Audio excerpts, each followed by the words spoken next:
Friends, मैं आपका दोस्त डॉक्टर सलमान नसीर और आज हम लोग हर्पीस जोस्टर या शिंगलेस या फिर जिसको आम जुबान के अंदर नागिन कहा जाता है। आमतौर से जो लोग हैं जनरली उसको नागिन के नाम से जानते हैं और ये एक वायरल डिजीज़ है या वायरल बीमारी है जो कि हर्पीस जोस्टर नाम के वायरस से होती है। वेरिसेला जोस्टर इसका कॉजेटिव ऑर्गेनिज्म है। अब ये इसके ताल्लुक से मैं तमाम बातें आपको बताऊंगा कि ये क्यों होती है और इसमें क्या क्या होता है, इसको कैसे पहचाना जाता है, इसका इलाज क्या है और इसके ताल्लुक से बहुत सारी गलत अफवाहें हैं और इस ताल्लुक से बहुत सारे लोगों के अंदर एक खौफ भी है और इससे बचने के क्या उपाय हैं। तो तमाम बातें मैं आपको बताने जा रहा हूँ, इसलिए आप इस क्लिप को ज़रूर पूरी सुनें। दोस्तों, सबसे पहले हम बात करेंगे हर्पीस जोस्टर यानी शिंगलेस, जिसका कॉजेटिव ऑर्गेनिज्म वेरिसेला जोस्टर है। दोस्तों, ये वायरस कुछ नया वायरस नहीं होता है, ये इंसान के बॉडी के अंदर ऑलरेडी मौजूद होता है कहीं ना कहीं। दोस्तों, हम लोग बात कर रहे हैं कि जो एक मर्तबा हो गया तो फिर से ये दोबारा होने के चांस है या नहीं है। तो दोस्तों, मेडिकल रिसर्च के मुताबिक एक मर्तबा होने के बाद इसके एक मर्तबा फिर से होने के चांस होते हैं। जी हाँ दोस्तों, इसके डबल या रिपीटेड के चांस भी देखे गए हैं। बात करने जा रहे हैं इसके साइन एंड सिम्टम्स के बारे में। तो सबसे पहले जानिए कि इसके यानी कि हर्पीस जोस्टर के जो साइन एंड सिम्टम्स है वो अर्ली स्टेज के यानी शुरुआती स्टेज में ये बहुत ज़्यादा सीवियर नहीं होके बल्कि हल्के फुल्के या फिर एक आम सिम्टम्स साइन एंड सिम्टम्स नज़र आएंगे। उसके बाद जब इसकी सीवियरिटी बढ़ती है तब इसके दूसरे चीज़ें नज़र आनी शुरू हो जाती हैं। तो शुरुआत में सबसे ज़्यादा अहम चीज़ इसके अंदर है वो फीवर है, यानी तेज़ बुखार इसके अंदर होगा। इसके अलावा हेडेक होगा, चिल्स यानी कि ठंडी बजना। इसके अलावा फीलिंग टाइड यानी कि बहुत ही वीकनेस या थका हुआ महसूस करना और लाइट की सेंसिटिविटी होगी, यानी कहीं धूप है या फिर कहीं लाइट है तो वहाँ पर बॉडी के अंदर सेंसिटिविटी बढ़ जाएगी, यानी तकलीफ होगी, जैसे जलन होती है, बर्निंग सेंसेशन होता है, वैसा बिल्कुल होगा। और इसके अलावा स्टमक अपसेट, पेट के अंदर तकलीफ होगी। तो ये इसके स्टेज हैं, शुरुआती लक्षण हैं।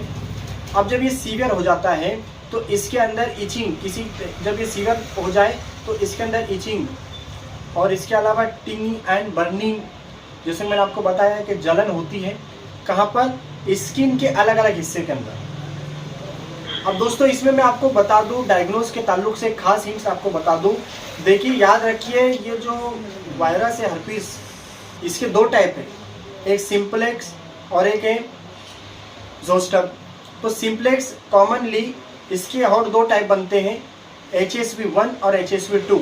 HSV1 जो हर कैविटी के पास या थ्रोट के अंदर या फिर हमारे लिप्स के पास लगभग इस एरिया के अंदर ये होता है या इस हिस्से को मुतासिर करता है।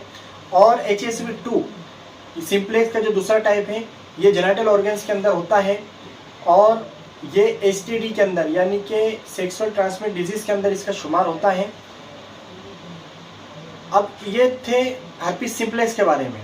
और हर्पीस जोस्टर क्या है? हर्पीस जोस्टर इसका दूसरा किस्म है जिसके अंदर क्या होता है, बॉडी के अलग अलग पार्ट पर इस तरह से ब्लिस्टर्स बन जाते हैं जो कि बहुत ही पेनफुल होते हैं और इसमें फ्लूइड यानी कि फ्लूइड जो है किसी किस्म का एक मवाद जिसको कह सकते हैं आम जुबान में, वो भरा हुआ होता है। Redness, rashing small area of skin, यानी कि बॉडी के अलग अलग, जैसे कि आप लोग देख रहे हैं, ये जो फोटो या क्लिप मैं आपको बता रहा हूँ ये मेरी OPD के अंदर आए हुए पेशेंट की है, जिसके एक हिस्से के ऊपर रेडनेस मौजूद है, लेकिन जब उसका शर्ट ऊपर किया गया तो पता चला कि उसके ऊपर ब्लिस्टर्स मौजूद हैं। तो बिल्कुल ये हमारे लिए बहुत ज़रूरी है कि जब हम एग्जामिन करते हैं, जब हम शनाख्त करते हैं, डायग्नोस करते हैं, तो हमारे लिए इम्पोर्टेंट है कि हम सारी चीज़ों को मद्देनज़र रखें कि इसके अंदर ब्लिस्टर्स भी बन रहे हैं, पेनफुल ब्लिस्टर्स हैं, इसके अलावा रेडनेस भी है। इसके साथ ही जो इसके अंदर ब्लिस्टर है उसके अंदर फ्लूइड भरा हुआ है, जिसको ब्रेक करने के बाद या उसको जब फोड़ते हैं तो उसके अंदर एक फ्लूइड निकलता है। इस तरह से इसमें माइल्ड सीवियरिटी भी होती है, इसमें पेन होता है, जलन होती है, बर्निंग सेंसेशन होता है। पेशेंट अपने आप के अंदर बहुत ही थकान महसूस करता है, और इसके अलावा पेशेंट की बॉडी के अंदर इचिंग की प्रॉब्लम होती है, यानी उसको खुजली आती है। तो ये थे इसके साइन एंड सिम्टम्स।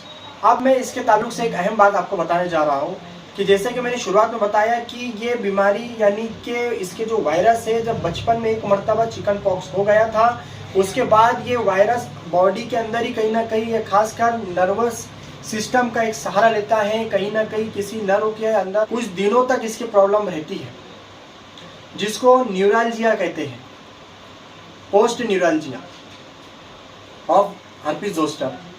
तो इसके अंदर कॉम्प्लिकेशंस के बहुत सारे चांस होते हैं। जैसे हर बीमारी के कॉम्प्लिकेशंस होते हैं, सेम इसके भी कॉम्प्लिकेशंस के बहुत चांस होते हैं। यानी कि हर्पीज जोस्टर को सही तरह से इलाज नहीं किया गया तो इसके कॉम्प्लिकेशंस या इसकी सीवियरिटी बहुत बढ़ सकती है। जी हाँ दोस्तों, ये बहुत ही ज़्यादा मुतासिर कर सकता है। अगर ये हमारे ट्राइजेमिनल नर्व के अंदर अगर अफेक्ट कर ले तो ये आँखों के ऊपर, थ्रोट के आसपास और इसके अलावा दूसरे एक ऐसे कुछ हसास एरिया को बहुत पूरी तरह से मुतासिर कर सकता है, और फिर ये डॉक्टर के लिए चैलेंज बन जाता है और पेशेंट क्रिटिकल कंडीशन में पहुंच जाता है। इसलिए दोस्तों, इसका डायग्नोस और इसका सही शनाख्त करना बहुत ज़रूरी है। अब इसके अलावा मैं आपको बताने जा रहा हूँ कि ये जो है हर्पीज जोस्टर या नागिन जिसको हम कहते हैं, इसमें सबसे ज़्यादा कौन लोग मुतासिर होते हैं या फिर किसको होती है। तो सबसे पहले याद रखिए दोस्तों, ये सबसे ज़्यादा मुतासिर कर सकते हैं इम्यूनिटी पावर जिसकी कमज़ोर है, यानी कि इम्यून सिस्टम जिसका वीक है, कमज़ोर है, ऐसे लोग इसमें सबसे ज़्यादा मुतासिर हो सकते हैं। और जिन लोगों की उम्र 50 हो चुकी है, ऐसे लोग इसमें ज़्यादा मुब्तला हो सकते हैं, क्योंकि क्लियर अगर पहले पॉइंट पर अगर आप ध्यान देंगे तो समझ में आ जाएगा कि ये उम्र में इम्यूनिटी कमज़ोर हो जाती है। फिर अगर नेक्स्ट बात करें हम रिस्क के अंदर कि कौन से लोग ज़्यादा मुतासिर हो सकते हैं, तो इल या कमज़ोर लोग इसमें मुतासिर हो सकते हैं। अगर बात मैं करूँ इम्यूनिटी पावर अगर जिसकी कमज़ोर है और कुछ ऐसी डिजीज़ जिसकी वजह से इम्यूनिटी पावर कमज़ोर हो जाती है, तो आप जानते हो कि HIV जिसके अंदर इम्यूनिटी पावर बिल्कुल कमज़ोर हो जाती है, और ऐसी बीमारी जैसे केमोथेरेपी किसकी चल रही है, उसकी इम्यूनिटी पावर बहुत वीक या कमज़ोर हो जाती है, ऐसे लोग इसमें बहुत ज़्यादा मुतासिर हो सकते हैं। और साथ ही ऐसी कुछ बीमारियां हैं जैसे बहुत लॉन्ग टाइम वो बीमारी के अंदर मुब्तला था और फिर वो उठा है, तो ऐसे लोग जिसकी इम्यूनिटी कमज़ोर थी, ऐसे लोग इसमें ज़्यादातर मुतासिर हो सकते हैं। एक्सपेरिमेंटल ट्रॉमा जिसी को, यानी किसी को किसी पास्ट में कोई ट्रॉमा हुआ है, तो ऐसे लोग इसमें मुतासिर हो सकते हैं। स्ट्रेस जिसको रहता है हमेशा, जो लोग तान तनाव की ज़िंदगी गुजारते हैं, ऐसे लोग भी बहुत जल्दी इसमें मुतासिर हो सकते हैं। ये थे इसके रिस्क फैक्टर। तो दोस्तों, रिस्क फैक्टर की अगर मैं बात करूं तो जो लोग जो इसमें मुतासिर है ऑलरेडी, यानी जो पेशेंट है, अगर हम इनसे प्रिवेंशन ना करें, हम इनसे बचने की कोई तदाबीर इख्तियार ना करें, तो हम इसमें मुब्तला हो सकते हैं, यानी उनको भी ये प्रॉब्लम हो सकता है। वैसे तो मैं आगे इसके प्रिवेंशन के बारे में बताऊंगा आपको। अब हम बात करेंगे इसके डायग्नोस, यानी कि इसके जो इन्वेस्टिगेशन क्या क्या होते हैं। तो इन्वेस्टिगेशन जैसा कि मैंने शुरुआत में बताया, ये एक वायरस है। जैसे कि आप लोगों ने जाना कोविड एक वायरस था, तो बिल्कुल ये भी एक वायरस है जिसका पर्टिकुलर कोई इलाज नहीं होता है, सिर्फ सिम्टम्स का ट्रीटमेंट किया जाता है। तो सेम इसी तरह से इसके अगर इन्वेस्टिगेशन की बात करेंगे तो बहुत ही टफ चीज़ है। अगर वो करने की नौबत आती है तब वो किया जाता है, यानी वायरस का डायग्नोस करना, या फिर जो फ्लूइड है ब्लिस्टर्स के अंदर उसको निकालना और उसको लेबोरेटरी के अंदर या माइक्रोस्कोप के ज़रिए से जो है तो अच्छे से अच्छा डायग्नोस करना, ये बहुत हाई लेवल की जांच कहा जाती है। जनरली अगर ये फीवर है, सारी चीज़ें हैं, अगर हमको रेंज देखना है, WBC देखना है, RBC देखना है, प्लेटलेट्स देखना है, तो हम CBC वगैरह कर सकते हैं। इसके अलावा डॉक्टर के सामने जो कंडीशन होगी, डॉक्टर जो अपने अंदाज में जो है जो भी एडवाइस दे, तो वो हिसाब से उसका इन्वेस्टिगेशन किया जाता है।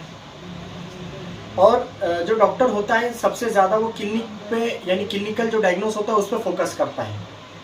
उसके जो अलामतें हैं, साइन एंड सिम्टम्स हैं, उसके हिसाब से डायग्नोस करता है कि ये हर्पीज जोस्टर ही है या फिर कुछ और है। क्योंकि मकड़ी के रगड़ने से तो दोस्तों स्पैरो या मकड़ी के टच में आने से या फिर उसके रगड़ने से, जैसा कोई सोया है बंदा तो उसके पास है, तो सेम ऐसे निशानात बन सकते हैं, लेकिन बहुत बड़ा फर्क होता है।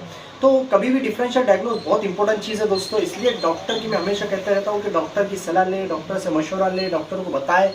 कभी भी किसी एक चीज़ को पर्टिकुलर लेकर हम लोग बिल्कुल डिसीजन नहीं ले सकते। तो ये थे इसके डायग्नोस के ताल्लुक से। अब हम बात करते हैं इसके ट्रीटमेंट के ताल्लुक से।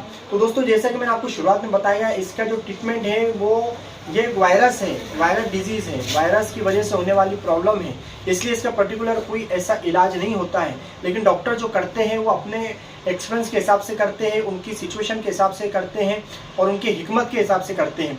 तो बेहतर है कि हम अपने डॉक्टर के मशवरे से इसका ट्रीटमेंट किया जाए तो बेहतर है। अब इसके लिए डॉक्टर क्या करता है, पेन किलर देते हैं, सेकेंडरी इन्फेक्शन से बचने के लिए हो सकता है एंटीबायोटिक दे दे, और हालांकि इसका कोई रोल नहीं होता, लेकिन सेकेंडरी इन्फेक्शन से बचने के लिए एंटीबायोटिक का यूज़ किया जा सकता है। इसके अलावा एंटीवायरल मेडिकेशंस इसमें यूज़ की जाती है। साथ में इसमें जो है तो अप्लाई करने के लिए लोकल कोई एप्लीकेशन दिए जाते हैं। हालांकि एंटीवायरल के जो यानी कि कंटेंट्स हैं जैसे एसाइक्लोविर वगैरह हैं, तो उसी से बने चीज़ें भी जो है तो अप्लाई के लिए दी जाती हैं। इसके अलावा और कुछ हर्बल ऐसी चीज़ें भी जैसे कि एलोवेरा है या फिर दूसरी कोई ऐसी हर्बल चीज़ें भी आती हैं जिसको अप्लाई किया जा सकता है।